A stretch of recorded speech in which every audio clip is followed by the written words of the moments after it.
저는 오늘 절망 가운데 부르는 소망의 노래라는 제목으로 하나님의 말씀을 전할 텐데, 이 말씀이 우리 모두에게 큰 은혜가 되기를 축복합니다. 여러분, 우리가 차를 타고 가다 보면 터널을 만날 때가 있죠. 고속도로뿐만 아니라 평소 우리가 다니는 국도 안에서도 곳곳에 터널이 있음을 우리가 알 수 있습니다. 어두컴컴한 터널, 어떻습니까? 참 답답하죠. 아마 이 어두운 터널에 머물러 있는 것을 좋아하는 사람은 없지 않을까 생각이 됩니다. 1초라도 빨리 달려가서 이 터널을 벗어나고 싶은 마음이 아마 클 것입니다. 우리가 차를 타다가 마주하는 이 터널이 있듯이 우리 인생에도 절망이라는 터널을 우리가 만날 수밖에 없습니다. 인간이라면 누구나 예외 없이 이 절망이라는 터널을 지나가야 합니다. 절망이란 바라볼 것이 없이 모든 희망이 끊어져 버린 상태를 말하는데요. 사실 이 절망이라는 상태는 우리 인생과는 뗄래야 뗄 수 없는, 우리가 자주 겪는 감정의 상태라고도 할 수가 있겠습니다. 우리는 어떤 일이나 또 사건으로 인해, 아니면 어떤 사람으로 인해, 또한 이런 상황 가운데 아무것도 할 수 없는 이 나 자신, 무능력한 나 자신으로 인해 이 절망의 상태에 빠집니다. 그렇다면 여러분들은 이 절망의 상태, 이 시간 가운데 어떻게 그 시간들을 보내고 계십니까? 보통 사람들은 이렇게 말하죠. 시간이 약이다. 시간이 흐르면 다 괜찮아질 거야.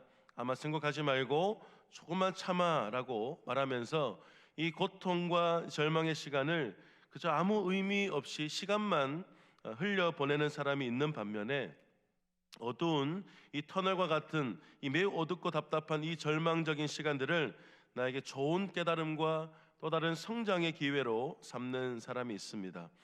우리 그리스도인들은 어떠해야 할까요? 이 절망의 터널 안에서의 시간을 우리는 어떻게 보내야 하겠습니까? 그냥 시간만 흘려보내는 것이 아니라 우리의 인생의 모든 일에는, 우리 모두에게 주어지는 모든 환경에는 선하신 우리 하나님의 분명하신 뜻이 있음을 믿고, 이 고통과 절망 시간에도 끝을 알 수 없는 이 절망의 터널 가운데서도 아주 의미 있는, 영적으로 매우 유익한 시간으로, 또 하나님을 알아가며 또 하나님을 경험하며 그 가운데 성장하는 시간으로 우리는 보내야 할 것입니다. 오늘 함께 살펴볼 이 시편 69편은요, 고통과 절망의 상태에 처한 시인이 하나님과 하나님께 탄원과 또 탄식을 올려드리는 비탄시입니다. 보통 시 표제를 보면 이 시가 언제 또 어떤 배경에 의해 누구로부터 쓰여졌다는 것을 알 수 있지만, 본시 표제에는 이 시의 저자가 다윗이라는 사실만 알려줄 뿐 저작 시기나 저작 배경에 대한 언급이 전혀 나오지 않고 있습니다. 그러나 시 전체적인 내용으로 살펴보았을 때 가까운 친척의 배반이 암시되고 있는 표현들이 자주 등장하는 것으로 보아, 다윗 왕이 아들 압살롬으로부터 반역을 당했던 이 사무엘하 15장이나 아도니아로부터 반역을 당한 열왕기상 1장이 이 시의 배경이 되는 것으로 많은 성경학자들이 추론합니다. 하지만 분명한 사실은요, 현재 다윗이 매우 절망적인 상태에 있었다라는 것이죠. 여러분, 본문 19절을 다시 한번 보십시오. 주께서 나의 비방과 수치와 능력을 아시나이다. 나의 대적자들이 다 주님 앞에 있나이다. 아멘. 우리 인생에 찾아오는 어려움과 힘듦의 종류들이 매우 다양합니다. 오늘 본문에서는 비방과 수치와 능력이 등장을 하고 있습니다. 물론 어떤 일과 또 사건과 상황들이 우리를 지치게 할 때도 있겠지만, 더 힘든 건 주변인들이 쏟아붓는 이 비방, 또 그로 인해 겪는 수치와 능력일 것입니다. 비방과 수치와 능력, 이 원어적으로 볼 때 서로 다른 단어이지만 사실 동일한 의미를 가진 단어입니다. 이처럼 시인이 동일한 의미를 지닌 단어를 이 한 절 안에서 3번이나 반복해서 사용한 것은 현재 다윗이 자신이 당하는 수치와 수욕이 얼마나 심각하며 또 그로 인해 자신의 명예가 얼마나 심각하게 손상되었는지를 강조하기 위함이죠. 계속해서 20절과 21절을 보십시오. 먼저 20절입니다. 시인은 자신의 상황과 또 상태가 어떠하다라고 말합니까? 비방이 나의 마음을 상하게 하여 근심이 충만하니 불쌍히 여길 자를 바라나 없고 긍휼히 여길 자를 바라나 찾지 못하였나이다. 아멘. 비방이 나의 마음을 상하게 하여 근심이 충만하다. 기쁨이 충만하거나 행복이 충만한 것이 아니라 근심이 충만하다라고 말합니다. 시인은 대적들의 비방, 이 공격으로 인해 자신의 내면이 매우 좋지 않은 상태임을 하나님께 고발하는 것이죠. 시인은 21절에서 대적자들이 자신에게 행하고 있는 이 가혹 행위들에 대해 이같이 비유하며 말합니다. 그들이 쓸개를 나의 음식물로 주며 목마를 때에는 초를 마시게 하였사오니, 이 쓸개에 해당하는 이 로시라는 히브리어 단어는 또 독성을 가진 식물, 쓴 것 등의 의미를 지닌 단어로서 이러한 것들은 상징적으로 볼 때 혹독한 고난이나 시련과 핍박을 의미합니다. 특히 대적자들이 다윗에게 쓸개로 음식물을 주었다라는 이 표현은 다윗이 원수들로부터 심한 고통을 받았다라는 의미를 전달하고 있습니다. 그리고 또 다윗은 대적자들이 자신에게 초를 마시게 하였다라는 표현을 비유적으로 사용하였는데, 이 초에 해당하는 이 호메츠라는 히브리어 단어는 상한 술 혹은 저급한 술을 가리킵니다.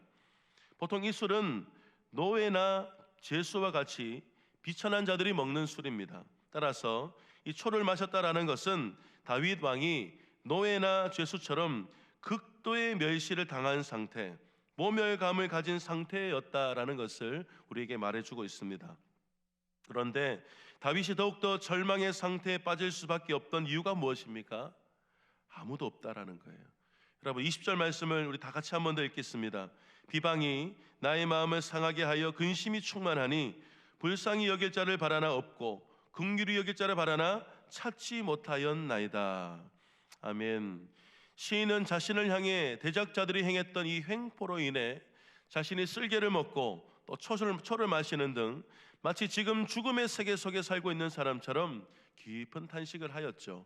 이처럼 자신이 심적으로 매우 고통 가운데 있지만 결국 아무도 없는 겁니다. 자신을 불쌍히 여길 자를 바라지만 없고 긍휼히 여길 자를 바라지만 찾지 못했다. 정말 그 누구도 자신을 도울 자가 없다라고 다윗은 깊은 탄식을 하며 토로하고 있습니다. 사실 다윗 그가 간절히 원했던 것은 무엇입니까?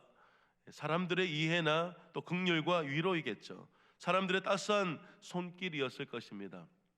여러분도 그렇지 않습니까? 아무리 내가 깊은 절망 상황에 놓인다 할지라도 나의 마음을 알아주고 또 위로해주는 사람이 있으면 여러분 견딜 수 있잖아요.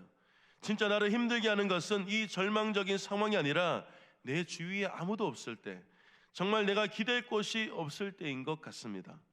다윗은 이 수치와 수욕을 당하는 상황에서 그래도 기도하는 마음으로 주위를 둘러보았을 겁니다. 하지만 그의 기대와는 달리 그의 곁에는 단 한 사람도 없었고, 오히려 다윗은 그동안 그와 함께 목숨 걸고 동고동락했던 요압과 또 그의 신하에게, 또 심지어 자신의 가족들에게까지 버림을 받았습니다. 그렇지만 다윗은 이와 같은 현실로 인해 비록 마음은 몹시 아팠지만 더 이상 좌절하거나 더 깊은 절망의 상태로 들어가지 않았습니다. 왜냐하면 그에게는 하나님이 계시거든요. 모든 것을 아시는 우리 하나님이 함께 하심을 알고 있었고, 그가 하나님 앞으로 나아갔습니다. 비록 이 세상에는 그의 마음을 진심으로 이해하고 또 마음 다해 위로하는 자가 없었지만, 자신의 모든 처지와 또 모든 상태를 너무나 잘 알고 계시는 하나님, 대적자들의 무자비한 비방의 현장들을 다 지켜보고 계셨고 또 알고 계시는 하나님께서 그와 함께 하고 계심을 다윗은 확신했고, 그 확신을 가지고 하나님 앞에 나가 간구합니다. 19절이죠. 주께서 나의 비방과 수치와 능력을 아시나이다. 사랑하는 여러분 주위에는 얼마나 많은 사람들이 있나요? 많은 좋은 사람들이 있겠죠. 그 많은 사람들이 과연 어느 정도까지 여러분의 마음을 이해하고 여러분의 인생을 도울 수 있을까요? 여러분, 사람에게 기대하지 마시기 바랍니다.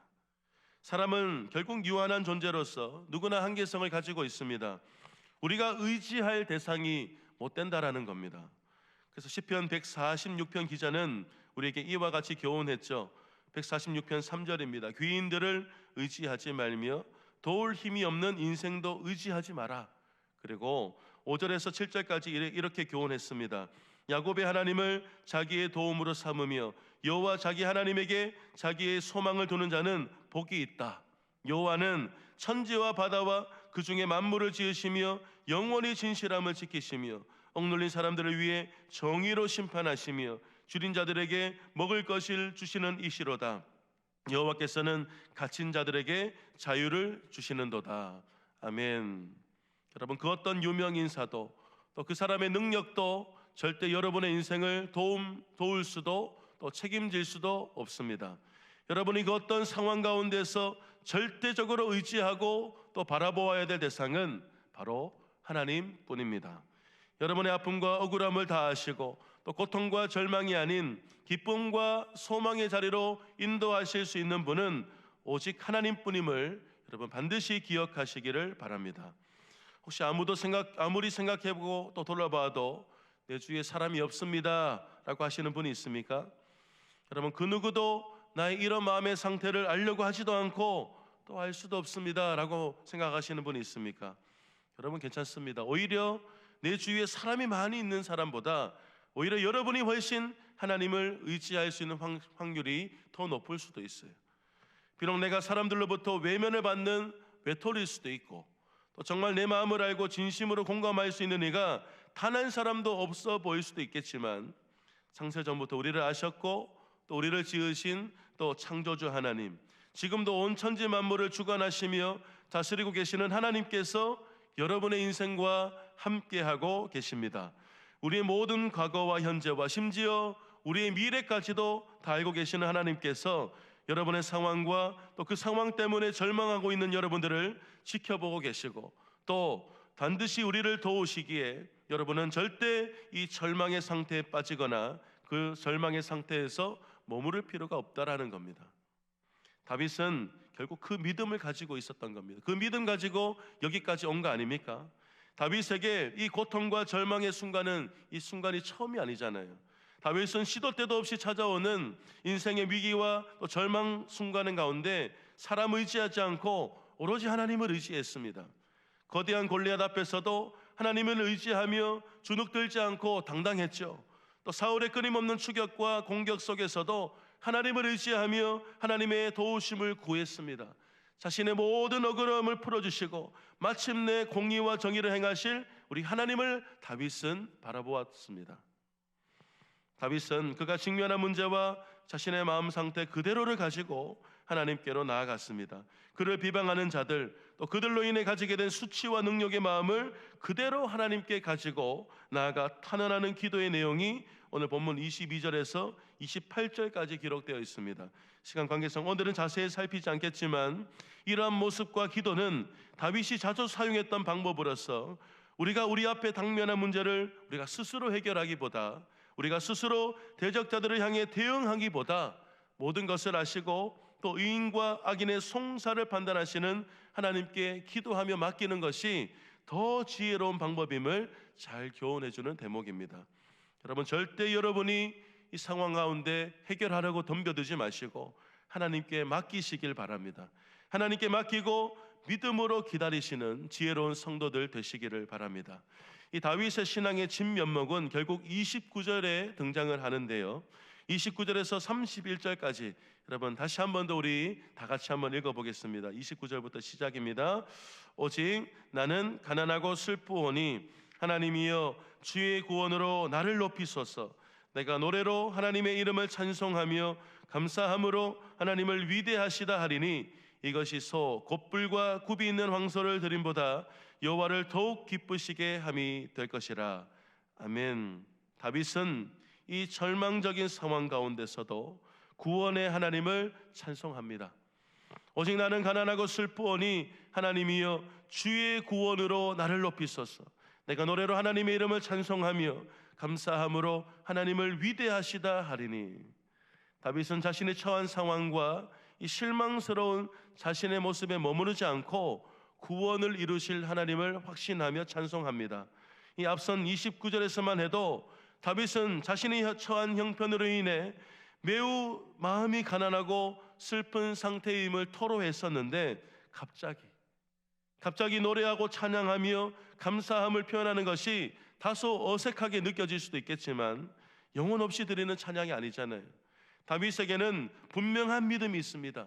내가 믿는 하나님, 그 하나님은 반드시 나를 이 절망의 수렁에서 건져 높이실 것이다. 다윗 그가 드린 찬양은 그가 상황이나 형편이 좋아서 드린 것이 아닙니다. 지금 당장 아무런 변화가 일어나지 않았지만 다윗이 믿고 있는 하나님은 결국엔 때가 이르면 그 기도에 응답하시고 이 상황을 역전시키는 하나님이심을 그가 믿었기에, 그가 확신했기에 이와 같이 찬양을 할 수 있었던 것입니다. 그리고 다윗은 확신했죠. 30절 31절 다시 한번 보십시오. 내가 노래로 하나님의 이름을 찬송하며 감사함으로 하나님을 위대하시다 하리니 이것이 소 곧 뿔과 굽이 있는 황소를 드림보다 여호와를 더욱 기쁘시게 함이 될 것이라. 이것이 여호와를 더욱 기쁘시게 하는 일이다. 하나님께서 이 절망 가운데 드리는 이 다윗의 이 찬양의 예배를 기뻐하실 거라는 걸요. 소와 곧 뿔과 곱이 있는 황소, 여러분 황소는 구약의 짐승 제사 가운데 가장 귀한 제물입니다. 그러나 시인 다윗은 하나님께서 이러한 황소 제물보다 절망 가운데 드리는 감사와 기쁨의 찬양의 제사를 더 기쁘시게 여긴다고 하며 노래한 것이죠. 그렇습니다. 하나님께서 성도인 우리에게 원하는 건 결국 이겁니다. 우리가 매우 값진 예물과 많은 예물을 하나님께 드리는 것을 여러분 부정하는 것은 결코 아닙니다.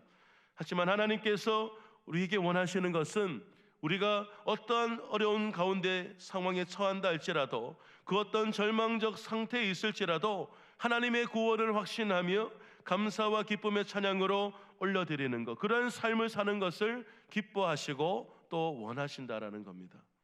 우리는 충분히 납득이 될 만하기에 찬양하고 감사하는 자가 아니라 우리의 환경과 형편을 초월하여 찬양하고 감사하는 삶을 살아가기를 힘써야 하겠습니다. 이제 말씀을 마무리하겠습니다. 사랑하는 성도 여러분, 혹시 현재 여러분들은 절망의 터널 가운데 있다라고 말씀하시는 분이 계신가요? 겨우 터널 하나 지났더니 또다시 터널이야 라고 말씀하시는 분은 또 있는지 모르겠습니다. 여러분, 아무리 긴 터널도 끝이 있듯이 우리들의 인생에서 맞이하는 절망의 터널에도 끝이 있습니다. 그냥 이 터널이 언제 지나가나 시간만 보내지 마시고 이 절망의 터널 가운데서 나와 함께 하시며 모든 것을 아시는 하나님을 인해 좋은 영적 추억과 또 성장의 시간들이 되시기를 축복합니다. 모든 인생을 주관하시는 하나님께서는 이 고통과 절망이라는 시간을 통해서도 결국 우리가 우리 인생의 한계를 발견하고 우리가 오직 하나님만을 의지하고 오직 하나님께만 소망을 두는 인생으로 살아가게끔 하십니다. 이게 결국 하나님이 우리에게 고통도 고난을 주시는 이유고, 이 모든 상황을 아시면서도 가만히 지켜보고 계시는 이유이기도 할 것입니다. 사랑하는 여러분, 우리 하나님은 우리의 모든 것을 알고 계시고 우리의 인생을 도우실 수 있는 분이심을 믿으시기를 바랍니다. 우리를 절망에서 소망으로, 근심에서 기쁨으로 바뀔 수 있는 유일하신 우리 하나님, 다윗이 수많은 시편을 통해 우리에게 고백했지 않습니까? 매우 절망적인 상황 상태에서도 결국 구원의 하나님을 노래했던 다윗, 저와 여러분도 끊임없는 믿음의 고백과 감사와 기쁨의 찬양으로 하나님께 영광 올려드리시기를 예수님의 이름으로 축원드립니다. 이번 한 주간이, 아니 여러분의 평생의 삶이 나를 아시고 나와 늘 함께 하시는 구원의 하나님을 인해 감사와 기쁨과 찬양이 가득한 믿음의 레이스가 되시기를 예수님의 이름으로 축원드립니다. 오늘 주신 말씀을 기억하시면서 우리 한 2-3분 정도 합심해서 기도합니다. 주여 한번 부르고 통성으로 기도합니다. 주여. 하나님 아버지, 오늘도 이 아침 일부 예배 때 우리에게 말씀하여 주시고 이 말씀으로 우리를 교훈하시니 감사합니다. 하나님, 우리의 이 유한한 이 인간의 모습이기에 자꾸만 우리는 이 절망의 상태에 빠질 때가 많습니다. 하나님, 우리가 이 절망의 상태에서 어떻게 보내야겠습니까? 나를 아시고 우리의 모든 것을 아시고 우리를 도우실 수 있는 유일하신 분, 그 하나님을 바라보게 하시고 그 하나님을 바라보며 의지하며 하나님께 소망을 두며 우리가 이 절망의 상태를 돌파하여 정말 하나님께 기쁨과 찬양의 고백을 올려드릴 수 있는 믿음의 성도들 되게 하여 주옵소서. 우리가 어떤 상황에 놓인다 할지라도 구원의 하나님을 잊지 않게 하시고 우리를 절망에서 소망으로, 우리를 슬픔에서 이 기쁨으로 이끌어 가실 수 있는 그 하나님 앞에 이 기쁨의 제사로 하나님께 영광 올려드릴 수 있는 우리 모든 성도들 되게 하여 주옵소서. 이 절망의 터널을 우리가 거부할 수 없습니다. 우리가 맞닥뜨릴 수밖에 없는 이 상황 가운데서 우리에게 이 절망의 상황을 주신 하나님의 의도와 뜻을 잘 기억하여서 이 상황 가운데서 하나님을 발견하고 또 하나님과의 또 좋은 추억도 찾고 또 우리가 성장할 수 있는 좋은 기회로 삼을 수 있는 우리 모든 지혜로운 성도들 될 수 있도록 주여 은혜를 더하여 주시옵소서. 하나님 아버지, 오늘도 이 아침 말씀으로 우리를 교훈하여 주심을 감사합니다. 하나님, 우리에게 이 절망의 상황을 우리가 거부할 수 없습니다.